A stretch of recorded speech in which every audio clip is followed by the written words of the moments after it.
Today we're in conversation with Mr. Viktor Larionov, a senior partner at Introduct Group. For those of y'all who don't already know, Introduct Group has a strong foothold in Oman in terms of digital transformation. So in today's conversation, we're going to be talking more about this new venture and how they're helping grow Oman's tech-ready workforce. Mr. Viktor, Introduct Group has already built a very strong foundation in Oman, and you have your upcoming tech academy that you're planning to start in Oman. So I just wanted to know, what sparked your long-term interest in the Omani market? Like most of the things, my story and Introduct Group's story with Oman started around 8 years ago with love towards the country. I fell in love with this country absolutely from the first moment I came in.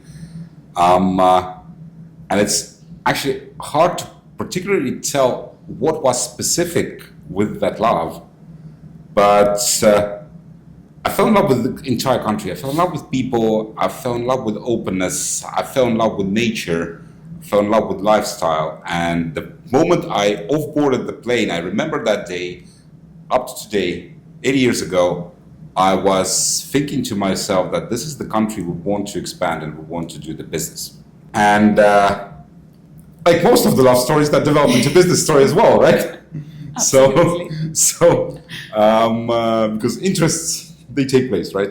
And in today's particularly very turmoil world where things change very drastically, agendas change very drastically, I think Oman has a very, very unique place in that ecosystem as I would say, an island of stability in that pretty stormy sea of changes which is happening all around the world right now, and especially like last 6 to 12 months, right? Of course.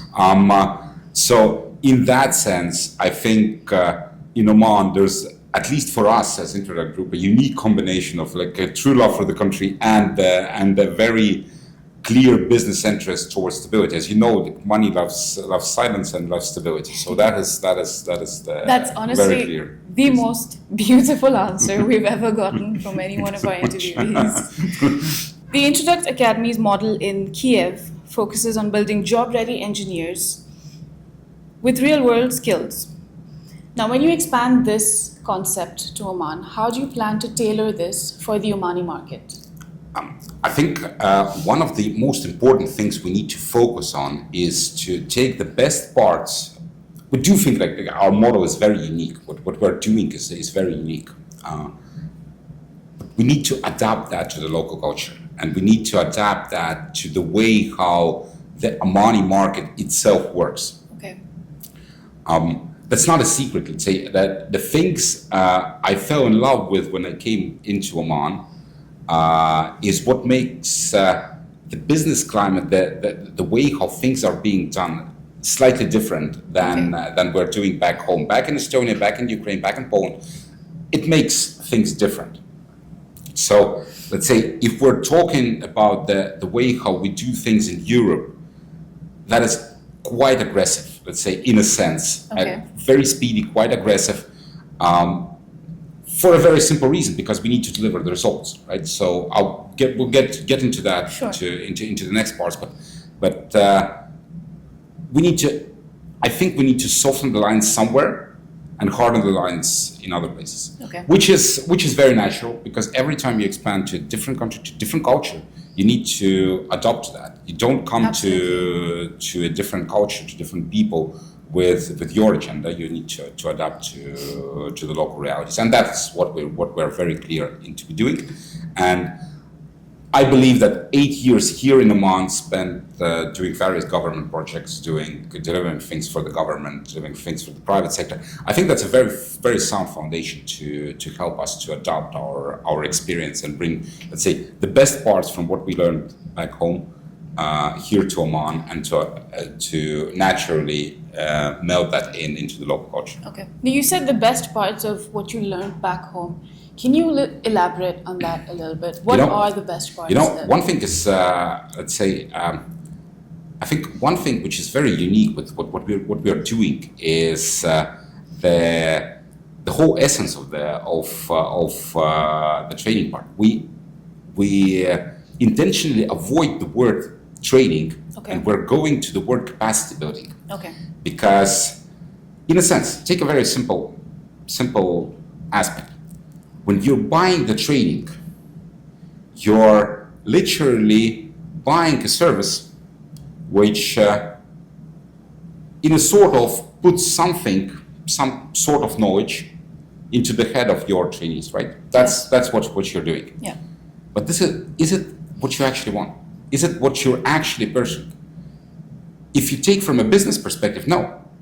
Because as a business perspective, as a business, you have a mission, whatever it is, to be completed. You have this piece of work which needs to be completed. And that is the only thing you're interested in, right? So whenever you're buying the training, you in a sense, put a brick in the wall of achieving, of foundation of achieving that target, right? What we are doing as an Introduct Group, we're saying that, because we're a software development company in the beginning, we're an engineering company. We have never positioned ourselves as a training company, and we don't position ourselves even today.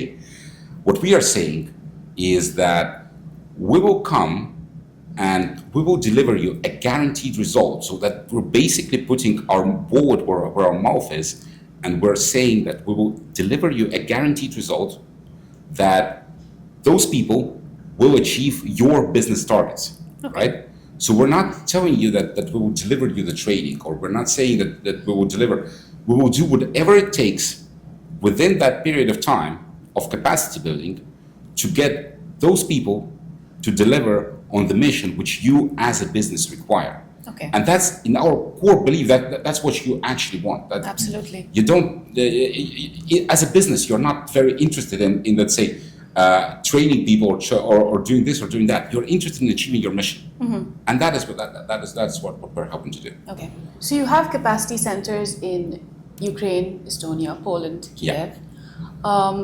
What lessons from these international centers are you planning to bring to Oman, and how does that international experience shape your training methodology? That's a fabulous question. One thing we have learned, and it's a very simple thing in the core of itself. Okay. We as human beings are competitive right from the start.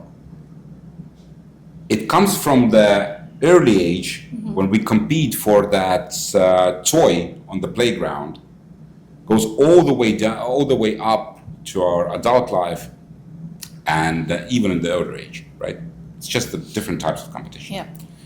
So whenever we're talking about achieving guaranteed results, the part which I was talking the previous part, that's no magic in a sense. Like we're not magicians. We're not pulling out the rabbit out of the hat, right?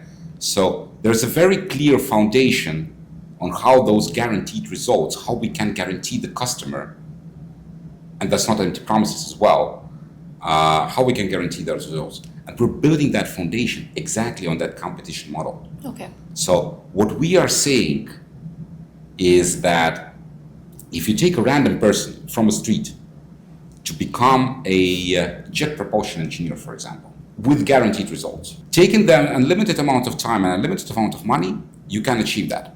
However, in reality, there's never an unlimited amount of money and an unlimited amount of time. But you still have to guarantee the result to the customer. So what you're doing is that you're injecting an sometimes artificial and sometimes not artificial competition inside the story.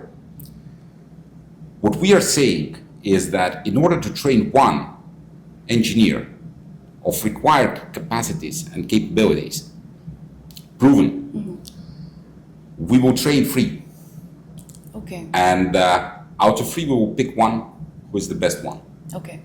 And the rules of the game are given right from the start.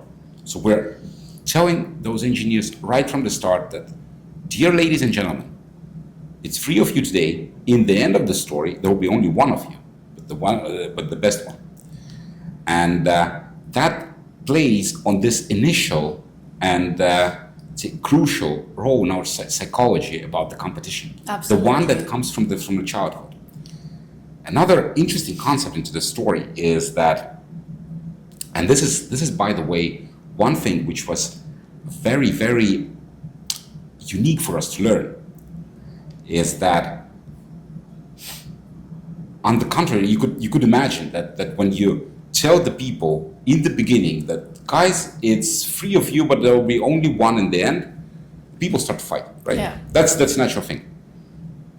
The discovery for us was that they actually don't. They actually start supporting each other, which is, we couldn't believe that. We couldn't understand that, but this is how it works. The teams who come up in the end of the game, they are, from a perspective of teamwork and from a perspective of how those guys and girls, they pull together and they hold each other, are absolutely unique. We haven't seen anywhere else in our teams, in our delivery centers. We haven't seen anywhere such team spirit as those guys hold it. If you ask me why, we don't have an answer to that. I mean, like, we're a software development company, we're an engineering company, we're not a psychologists, but we have been brainstorming for some time and trying to explain this phenomenon. And the thing we came up with was most probably because on the way to the end, they're going through a lot of challenges together. That sort of brings people together, and that sort of brings people to because you know, like alone you cannot go all that way. And the ones who are left are the ones who are making the most of the teamwork. That is the concept. That's a theory. I'll be very happy if any one of your subscribers is a psychologist and can explain us the story. That would be very happy to hear that, because we couldn't find ourselves a better answer to this question. But that's a fact. We're just taking that as an axiom that it is how it is. The people in the end come up as a team extremely strong. We haven't seen such strong teams ever in our more than 10 years experience. I think, your explanation is the most plausible theory, because, when you're talking about teams, each person comes with their own wealth of knowledge. And I think along the way, they sort of realize that, okay, I cannot do this on my own. I know that he knows something. So they sort of group together and then they move ahead, which is, the way you've said it, the way you've done it is sort of like an experiment. And I have seen how competitions is usually what pushes people, fear of missing out and everything. And everywhere, even in social media, people or brands, new brands, they sort of post something limited edition or, for a limited time, and people want to go for it because they don't want to miss out on it. So, an interesting fact, I'll bring you a sample. I think you're right. I'll bring you a sample. Like, as an engineering company, normally our teams are extremely high-class professionals. They're getting paid really well. They have decades of experience. They're very, very established individuals. And the problem, especially we had during the COVID times, when the people were not visiting the offices, is to bring those guys together. Like, our HR department literally had to invent things to get those guys together. And I'm not joking. They were doing kind of competitions, prizes, whatever. Just, guys, please come to the office for a party. Come on.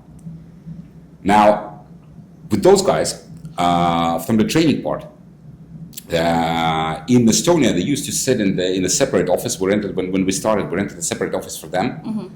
And I was visiting that office from every time to time. Like basically, a week after the office was opened, I show up in the office and there's a guitar on the wall.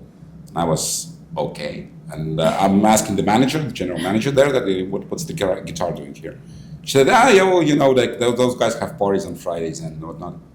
Parties on Fridays, seriously. That's very cool. That's extremely amazingly cool.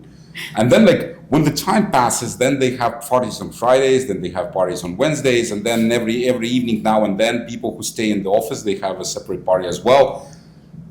And I'm like, every time I'm coming there, and I'm coming, let's say, once 2 weeks, 3 weeks, once a month, and I'm eventually I was asking, like, guys, tell me, what's this magical thing you're doing here that those guys just voluntarily come together, they have the parties and they have the stuff, and then in the main office, we are literally struggling to get those people together. But that's the team spirit, that's the thing, and that's actually very amazing. That's lovely motivation for them absolutely. to even show up and Absolutely. do their best. Absolutely. Okay, so I'm gonna veer off the original script and ask you a question which I actually personally have a doubt about. So in Oman, when we talk about all the companies that you're set to help, every company, I'm not an engineer, so I don't know about the technicalities of it, but every company has their own sort of platform or software that they use. You're right. How would Introduct sort of understand and learn? Do they have to learn it all together, all over again, and then sort of? That's a brilliant question. I think you are an engineer at least in part, because you're looking in the core. Yeah. You're absolutely right, and the customers we are starting in Oman are actually the customers we have been engaged for years, so we know their platforms. Okay.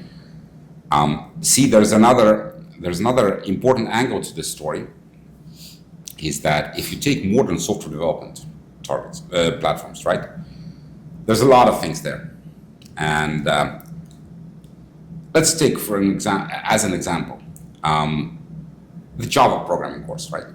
You need a Java program, and there's tons of sub-technologies under Java, which all fall into that part. Now, when you come to a customer, the customer uses particular sub-technologies. Some call it, some are legacy, some are not, some are very modern. Doesn't matter, but they use particular subset of that technologies. Okay. So, as a customer, we're again coming back to that step back. As a customer, you don't care if that engineer knows technology A, B, and C, or sub-technology C, D, E, and F. The only thing you care and you're interested in is that engineer knows the parts of the technology which you are actually using. Yes. Right? Because that is what brings you the value, right? When you're buying a traditional training, left aside that they don't guarantee you any kind of results, right?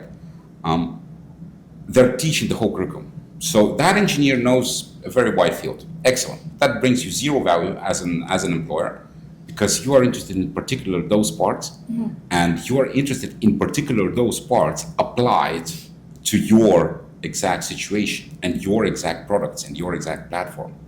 So what we are doing actually is whenever we are onboarding a new customer, right?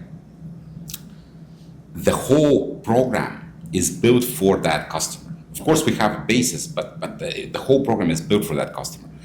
We're actually taking customer systems, we're obfuscating the data there, and we're creating copies of that system in our own data centers. We have data centers in Amsterdam, we have data center in Tallinn, and we're now working with OTP to get a local data center here. We're creating the copies of that infrastructure. And every student in the group, or trainee in the group, or the future engineer in the group, however you call them, they have a personal environment where they can basically hack, they can break things, and that's a copy of the environment of the customer. Okay. The tasks they're receiving are the actual tasks of the customer applied to a snapshot of that system. So eventually what we are doing, and the core sense there is that whenever that engineer graduates and transfers to customer, there is no difference for them besides the color of the walls, right? Because this essence of the work is the same. The tasks are the same. The system is the same. The IP address of the environment changes. That's it. And that it's a huge amount of work. It's a huge amount of work where we're doing for each and an individual customer. But this is the only way how we can guarantee the results. Of course. Right? And you have trainers who are well-versed in... Correct. Most of our trainers used to work for that customer as engineers, so they know that thing from the ground up. Okay. Let's say, so far we didn't have any customers which we didn't particularly work with before. The moment we have one, we'll definitely have one. The plan is that, and the offering to that customer is that we need to learn your systems. Okay. It doesn't work the other way around. We cannot guarantee you the result unless we know your systems. We will have to work there. But there are models how we can do that. Basically, like when we sign up the customer, we can provide a period of time where our engineers are just working as normal engineers on customers' payroll, just to learn the system and just to understand how it works. So when you talk about your customers, of course, they are companies. Is Introduct open to individuals as well? Say if I just graduated from college, and of course there are things that I learned in college. I'll learn my Java and different languages as well. But if I want in-depth knowledge, say I want to get into the telecom industry, and I'm an engineer. I want to get into telecom. Will I be able to sort of join Introduct, knowing that your customer is just to improve my chances of getting a job at the telecom industry, you know what I mean? Oh yeah, absolutely. I mean, in a sense, I think our first recruitment campaign starts between August and September this year. We'll be recruiting the youth from prominent Omani universities to join our programs. Okay. Exactly in a sense how you're describing that. So we'll train them. They'll get through our capacity building programs, and they'll get into the positions. That's exactly what we'll be doing. Okay. And there'll be a bunch of benefits for those students joining in, starting from bonuses based to subsidies to travel to our training centers abroad and whatnot. So like those things are funded. Okay. What you, however, need to understand, and we need to come to the point where I started from. Okay. So whenever you join the program as a prominent student, as you explained, there'll be two others next to you, Okay. and only one of you will graduate and will finish the program. So you will need to fight very hard for your place under the sun. Okay. But what I can guarantee you is that once you graduate, once you finish the program, and if you're the 1 out of 3, then the environment, the club, literally, where you end up, will be absolutely unique. I would personally be very happy to be a part of that. Literally that guitar club, right? I described you. That's something very, very unique. Okay. But it is a very hard go there, because whenever you join in, basically the way how we play this game is that we play with absolutely open cards. There's no double bottom. Everything is very open and very clear. So once you come in for the interview, we tell you, listen, here's the program. It's free of you. Only one will finish. Here's the program. We have by the way, the exploration schedule. We're telling you that on week X, we're expelling this amount of people. On week Z, we're expelling this amount of people. On week Y, we're expelling this amount of people. So it's all clear. Okay. It's all clear from the start. You know the rules of the game. We do some tweaks. And so we actually, what we don't tell, we can tell here on the camera, hopefully students won't see that. What we don't tell is that actually the expellation decisions during the crash course are made by a commission of all the trainers, one representative from Introduct and one representative from the customer. They're not obliged to expel. Okay. So they're not obliged. Let's say during the first months, the exploration is easy. During the last months, let's say take last 3 months of the training, it's extremely hard because the people left in spent a lot of time, they invested a lot of effort. They're normally all very well performing, so it's really hard to expel. Okay. And the internal rule is that, guys, don't overpush that. If you feel that there's nobody to expel, everybody's performing really well, and they will do the job. Keep them. We'll figure out, right? One interesting thing is that again, like coming back from the European experience, we've literally seen, and that was very interesting. I got an intelligence from our commercial team is that we literally see companies who are queuing up for the people we're releasing from the programs, especially in the last months. And those guys somehow figured out I have no idea how.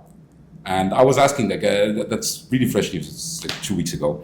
And I was asking our commercial team, guys, can you find me out? How did they figure this out?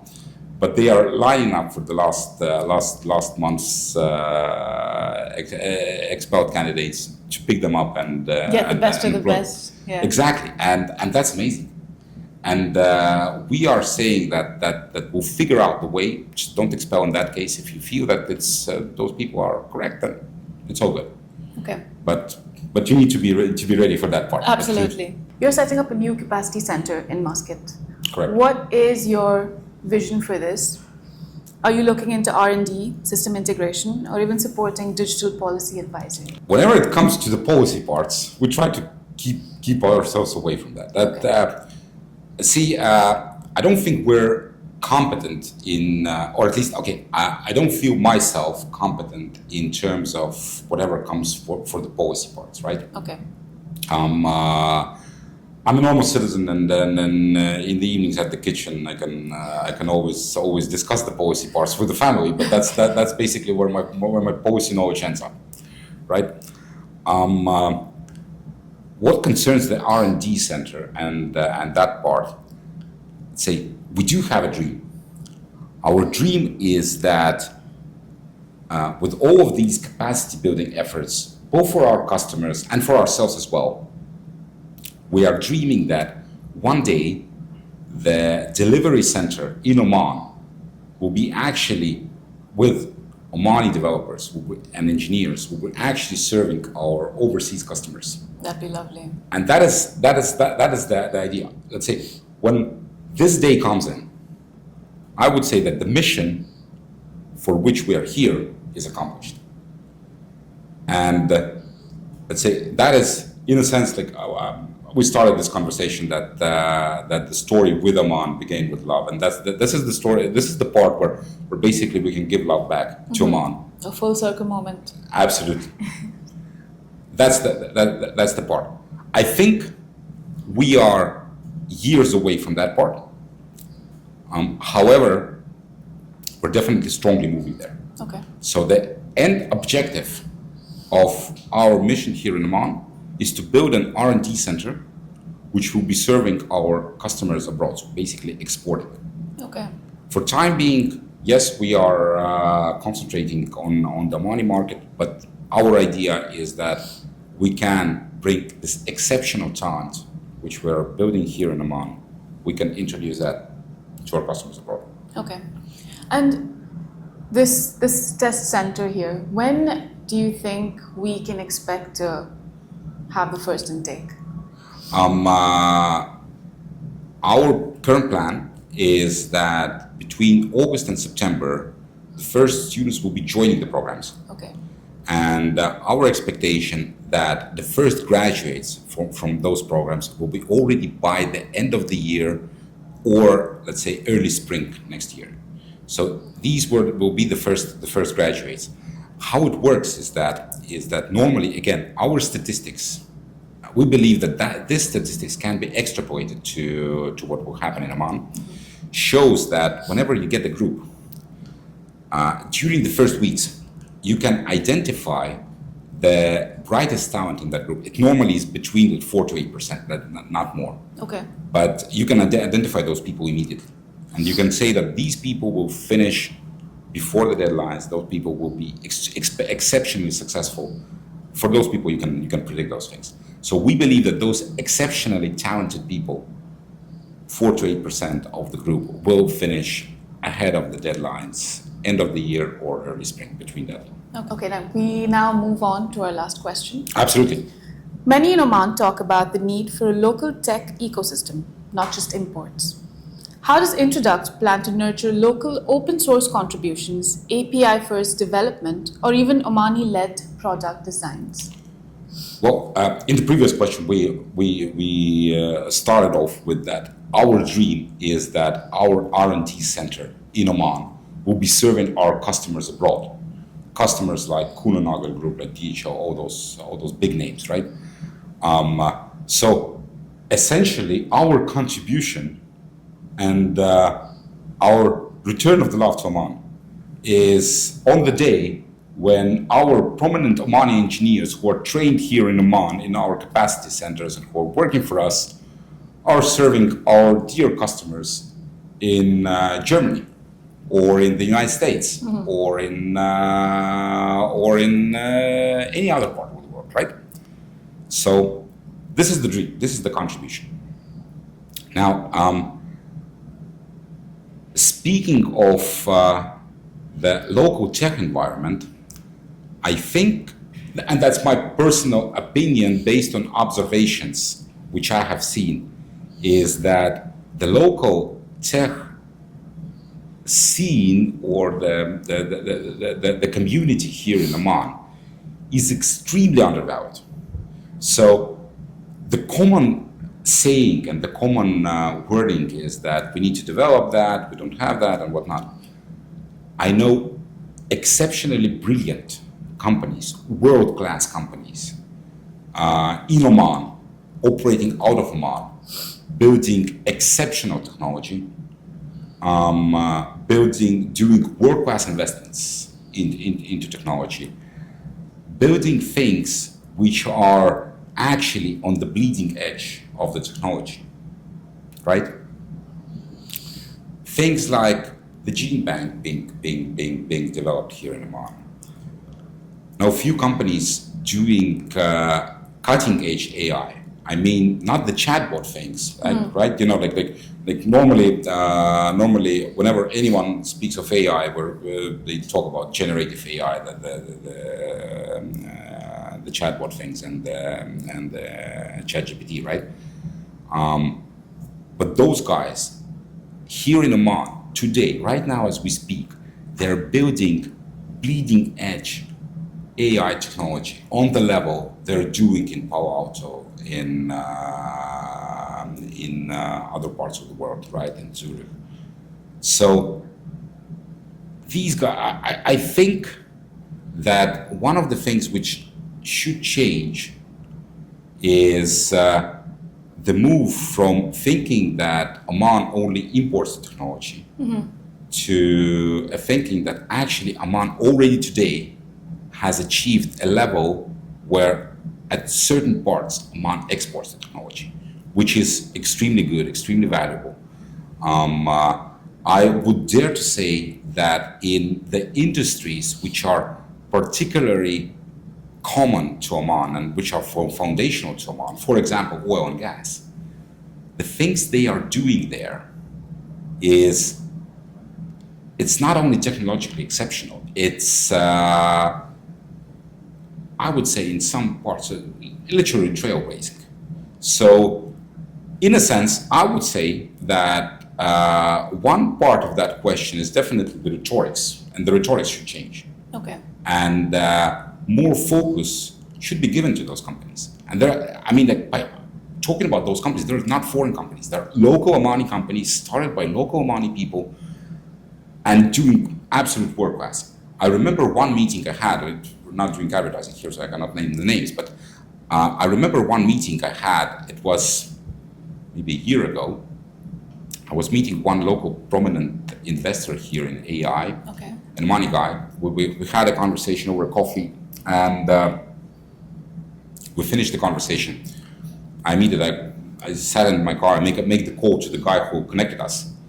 And I'm saying, like, listen, that guy is amazing. That guy is like world class. That guy is basically, I don't know, on the level of top engineers of Facebook, Microsoft, all those guys. Like and used to work with them. Like he's on that level. He's from that club.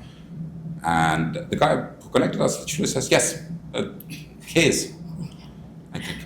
Why don't we see those guys? Why don't we? Why are they not visible? And the answer was that literally he doesn't want to. Because, they're very happy with things they're doing, right?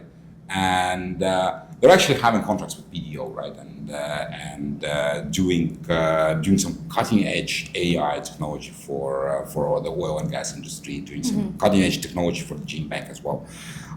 There's a lot of fascinating things happening in Oman, and I think that we're not talking about distant future. We're talking about right now, here, today. So I do think that the only way is forward and upward and to develop those things. Lovely, lovely. Mr. Viktor, thank you so much for speaking to us today about Introduct. We look forward to seeing the great things that Introduct and yourself will achieve in Oman. It is a pure pleasure to be with you. Thank you so much. Thank you. Thank you.